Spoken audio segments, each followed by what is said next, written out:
Good morning, students. Dear student, today we are going to continue our previous chapter, which is going on theory of supply.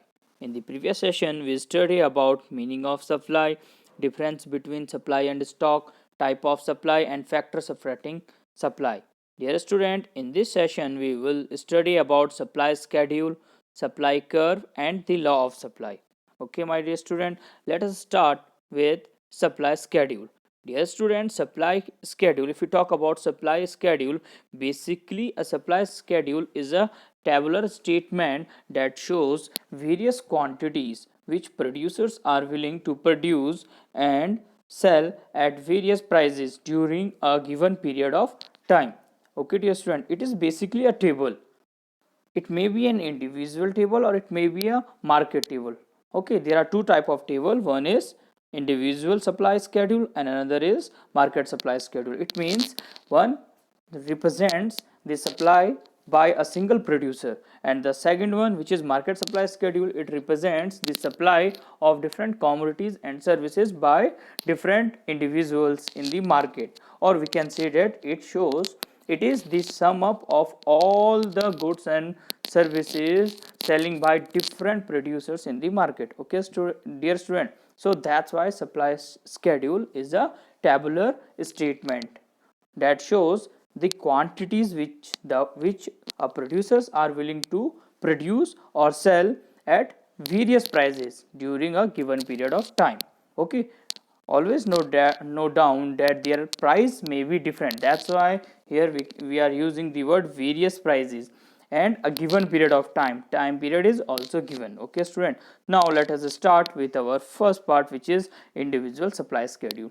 Dear student, individual supply schedule for any product indicates different quantities supplied per period by a producer at different possible prices of that commodity. Okay, it basically represents with the help of, we can see this particular phenomena with the help of a table. Okay, in this table, suppose we have a producer, like a producer, Mohan is a producer. Okay, yeah, XYZ Enterprises is a producer who produces goods and services. Now he sells a commodity which is represented by X.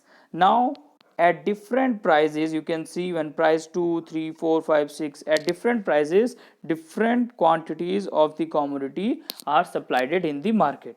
Okay, dear student, so we can understand that XYZ is an enterprise or a producer, and this particular enterprise or producing unit produces X commodity and he supplies that X commodity with different prices. Okay, so when price, we can see that when price of a commodity increases 2, 3, 4, 5, 6, when prices of a commodity increases, its quantity supplied also increases. Like price 2, quantity supply 20, price 3, quantity supply 40, price 4, quantity supply 60. So we can see that prices increases, so quantity supplied also increases. So this particular table represents the individual supply schedule. Okay, dear student, now let's move to our next point, which is market supply schedule. Dear student, market supply schedule of a good is the table which shows various quantities of a good that all the producer, okay, always keep in mind that all the producer together are willing to supply at each market price during a specific time period. That's why it is known as market supply schedule, because it is the summation of 2, 3, 4, 5 or so many producers. In our case, we are taking example of two producers. Suppose this is your price of a commodity and you have producer A like XYZ firm, you have producer B Mohan Enterprises. Suppose different type of enterprises. So we have firm A in our example and firm B. So both the firms supply different quantities at different prevailing price. Suppose when price of a commodity is 2, firm A is selling 10 unit and firm B is selling 20 unit.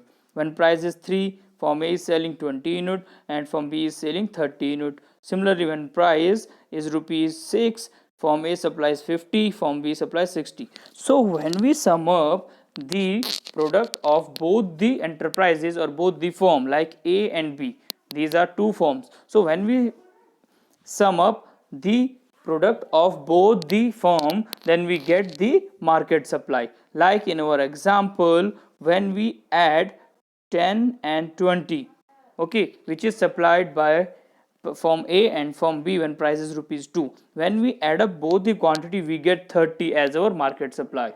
Similarly, when price is 4, we get 30 plus 40, which is 70. Similarly, in case of 6, we get 60 plus 50 plus 60, which is 110. So this particular part, the fourth column of our table represents market supply. It is the summation of A plus B. This is simply known as market supply curve. Okay, dear student. Now let's move to our next part, which is supply curve. Now we understand that what is individual market supply schedule and what is market supply schedule. Dear student, our next point is supply curve. Okay, always keep in mind that when you plot a diagram with the help of supply schedule, it simply represents your supply curve. Okay, whatever supply schedule you have, when you plot these points, you can easily get your supply curve. We have two type of supply curve. Supply curve basically is a diagrammatic presentation or a graphical presentation of the supply schedule. Okay, we have two type of supply curve. One is individual supply curve, the another one is market supply curve. And this supply curve is made up of with the help of individual supply schedule and market supply schedule. Okay, dear student. Now move to our another point, which is individual supply curve. An individual supply curve shows various quantities of a given commodity which an individual produce or an individual producer is producing is willing to supply at different prices during a given period of time. Okay, individual supply schedule as given in table 3.1, which we see in our table like this. When you plot this table in a graphical form, like this is our graph, when you plot this table in a graphical form, you can easily get your individual supply schedule. So we plot this table in this graph and we get our individual supply schedule. Now in this graph you can see that I will explain you this graph.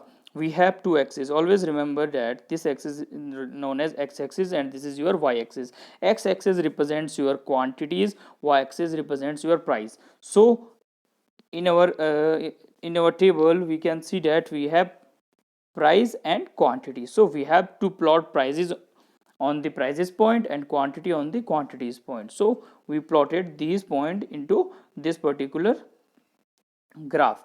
Okay, these are the different prices and these are the different quantities.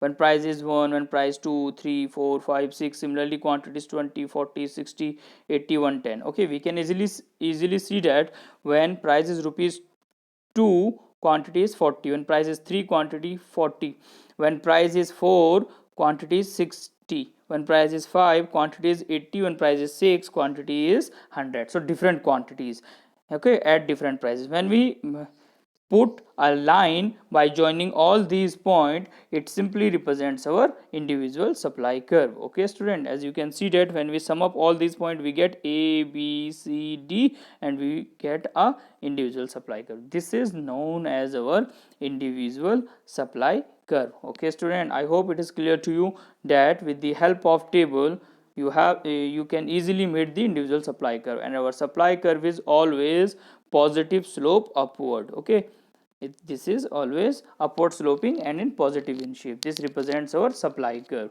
By adding different point, we can easily get this supply curve. Now in case of market supply curve, in a case of market supply curve, as you all are familiar that we have two different type of forms in our example, form A and form B. So we have to plot their supply curve individually. First we plot the supply curve of individual A or form A, then we will make the supply curve of form B, and by summing up the supply curve of both, we get the supply curve of both the form, which is known as market supply curve A plus B. Okay, now how this A plus B we can get, or how these diagrams are presented. Okay, so let us go through our previous concept so we can easily understand this particular graph. In our previous table you can see that you have prices and quantity of A and B, and then the summation of A and B you get the market supply okay, which is A plus B. So dear student, in case of market supply, first you have to plot the supply curve of form A with the help of price and quantity of form A. Then price and quantity of form B, you will get the supply curve of form B, and after that price and quantity supplied in the market, we get the our third curve. Okay, dear student. So let us move to a diagram. In the first case, like our individual supply curve, we can easily make the supply curve of an individual firm, which is firm A. These are the prices, these are the quantities. We plot the different points and we get 10, 20, 30, 40, 50. This is our supply curve of A. Now similarly, when we plot prices and quantities of different commodity, we get the supply curve of B. Now the third one, which is the summation of A plus B. Okay, like when price is rupees 2, A is supplying 10 unit, B is supplying 20 unit, and the summation is 10 plus 20, which is 30. So at price 2, the market supply curve is, the market supply is 30. Okay, dear student. Similarly, we can see other points like 4. When price is 4, A is supplying 30. When price is 4, B is supplying 40. So the summation is 40 plus 30 is 70. So when price is 4, total market supply is 70. Okay, dear student, 30 plus 40 means 70. At the price level is same. You can see that this is our price, which is at 4. Similarly, in the case of 6, you can easily see that when price is 6, A firm is supplying 50 units, and when price is 6, B firm is supplying 60. It means the market supply is 50 plus 60, which is 110. So when price is rupees 6 in the market, the total market supply is 110 unit. Okay, student. So I hope you can easily get this phenomena, and you can easily understand this particular market supply curve. First you have to plot A, then B, then summation of this. You can easily get market supply curve. Okay, dear student. Now let's move to our next topic, which is law of supply. Dear student, if you talk about law of supply basically it is an statement, okay, which represents the positive relationship between price and quantity supplied of a commodity. Okay, dear student, always keep in mind that when price of a commodity increases, its quantity supply also increases. When price of a commodity decreases, its quantity supplied also decreases. So you can see that there is a direct relationship between, or a positive relationship. Always keep in mind there is a positive or direct relationship between price and supply of a commodity. When price increases, quantity supplied increases. When price decreases, quantity supplied decreases, and all other things remain constant. What are those other things? Okay, we will discuss after the definition of law of supply. Now according to Watson, other thing being equal, the supply of a commodity increases with rise in its price and decreases with a fall in price, which I tell you that price rises, quantity supply rises, price decreases, quantity supply decreases. Now we can easily understand this is our law of supply. Now the question is, what are those other things, like those things being equal? What are those other things? Okay, other things being equal, what are those things? Okay, dear student, in our previous session we studied about determinant of supply, okay, or factors of supply. So all those determinant remain constant because we are studying the relationship between price and supply. So we consider only two variables, one is price, one is supply. So all other variables like income, why, like taste and preferences of the consumer, like population, like future expectation of the consumer, okay, like technology, okay, like price of related goods or price of other goods. So all these variable remain constant, there are no change in these variable. Okay, so always keep in mind, when you are studying law of supply, you are going to study the relationship between price and supply only. There is no relationship between price, supply and income, supply and technology, supply and price of other goods. All these variable remain constant. Okay, dear student, this is our law of supply. Now move to our next part, which is, with the help of this statement, this formula, we can see that supply is a function of price. You can see that supply is a function of price. Okay, so this is the dependent variable, this is independent variable. So supply is totally depend upon price, we can see that. That's why this particular function represent कि supply A equals to a function of P. Supply is a function of P. So this is dependent variable, this is independent variable. This variable move independently. Whatever changes in price will take place, that will definitely affect our supply. Okay, so this functions represent this. Okay, now the other thing remain constant, it is also known as ceteris paribus. Okay, you can say that when price of a commodity increases, supply of the commodity also increases. When price of a commodity decreases, supply also decreases, and other thing remain constant. Or you can say that and ceteris paribus. So ceteris paribus means other thing remain constant. Okay, student. Now assumption of the law. Assumption is not in your syllabus, but for your understanding you can understand that what are the assumptions of law. Before what are those assumptions which we have keep in mind while going through the law, while going through the law. Dear student, these assumptions are very simple. Okay, now all the other variables or the factors which we studied in supply function remain constant in our assumption. Okay, you can see that there is no change in price of related good. It means price of related good remain constant, no change. There is no change in state of technology, technology remain constant. There is no change in goal of the firm, goal of the firm remain constant.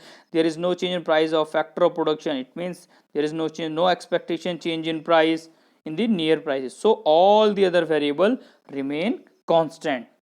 So this other thing remain constant is our assumptions. Okay, there is only changes in price. So we in the law of supply we studied about price and supply only. All the other variables, these variable remain constant. There is no change in these variables. That's why this is the assumption of the law. Okay, student. Now next is exceptions of the law. This is not in your syllabus. If you talk about the exceptions, this is not in your syllabus, dear student. So no need to go through with this particular thing. And the reason behind the operation of law of supply, this is also not in your syllabus, but for your better understanding you can go with the exceptions and reason behind the operation of the law. But before going through this exceptions, I would like to explain explanation of the law. Now we studied about the law of supply, we studied about the assumption, now the explanation of the law. Dear student, with the help of table and diagram we can easily understand our law. In our law we have when price of a commodity increases, supply also increases. When price decreases, supply decreases. So in our case we can understand that when price of a commodity increases like 10, 20, 30, 40, 50, supply increases, then quantity of a commodity also increases 100, 200, 300, 400, 5. So when price of a commodity is increasing, quantity supplied also increasing. Okay, when you plot this table in a graphical presentation you can easily get this particular graph. Okay, when so x-axis represent the quantity supply, y-axis represent the price. By plotting these points like price 10, 20, 30, 40, 50, this, and quantity 100, 200, 3, 4, 5, these points you plot, you have plotted price, now you have plotted quantity supplied. When you combine these points you can easily get these point, and by joining these points you can easily get a supply line which is your supply curve. Okay student, like at 10, when price is 10, quantity supply is 100, so 10, 100. When 20 it is 200, when 30 it is 300, when 40 it is 400, when 50 it is 500. So by joining these points we can easily get our supply curve. So this is our supply curve. Okay student, this is the explanation of the law. Now as I told you, exceptions and reasons behind the law, operation of the law is not in your syllabus, but for your understanding you can easily understand there are few exceptions, dear student. Okay, there are few exceptions. Those exceptions means when your law of supply do not react as given in the law. It means when price of a commodity increases, quantity supply increases, which we studied. But in the exception cases, when price of a commodity increases, its quantity supply decreases. and when price of a commodity decreases, its quantity supply increases. So these are the exceptions, and these exceptions take place into few categories like agriculture good, perishable goods, and goods of auction. Agriculture goods, dear student, the supply of agriculture goods depend more on natural factors such as amount of rain, fertility of the soil, natural climate, etc. So less on their prices.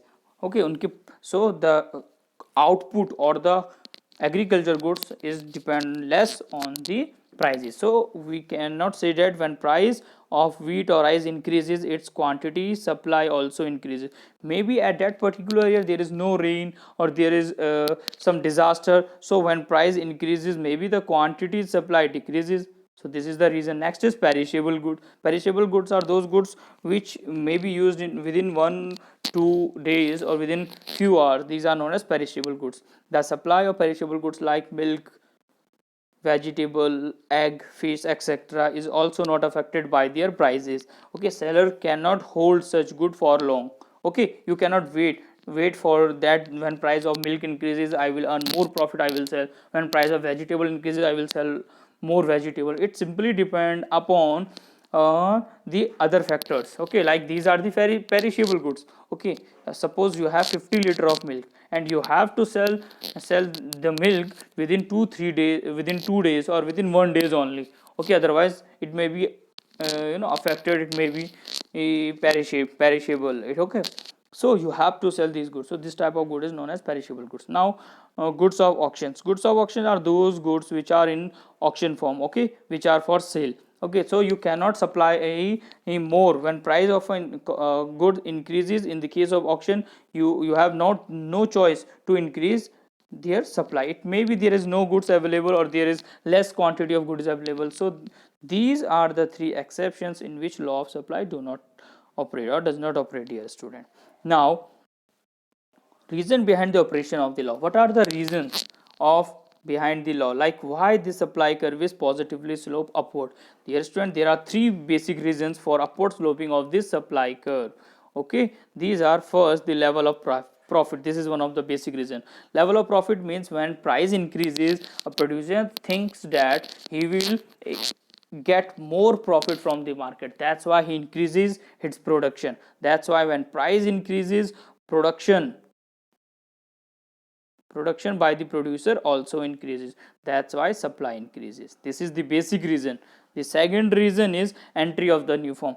That when the new firm see that there is so huge profit in the market, and so he try to get into the market so that he can earn more profit. So this type of market, by increasing the price of a commodity, these type of market attract the new firms or attract the new investors in the market, due to which the supply of the commodity increases. Because suppose we have 10 firms in a market who are producing 1000 quantity and they are earning good profit. By seeing these 10 firms, other 20 firms also enter in the industry. So by these 20 firms, again 1 lakh commodities are produced. Now you can see that when price increases, they are getting good profit. Okay, so new firm enter in the market and they increases the supply. So this is the second point.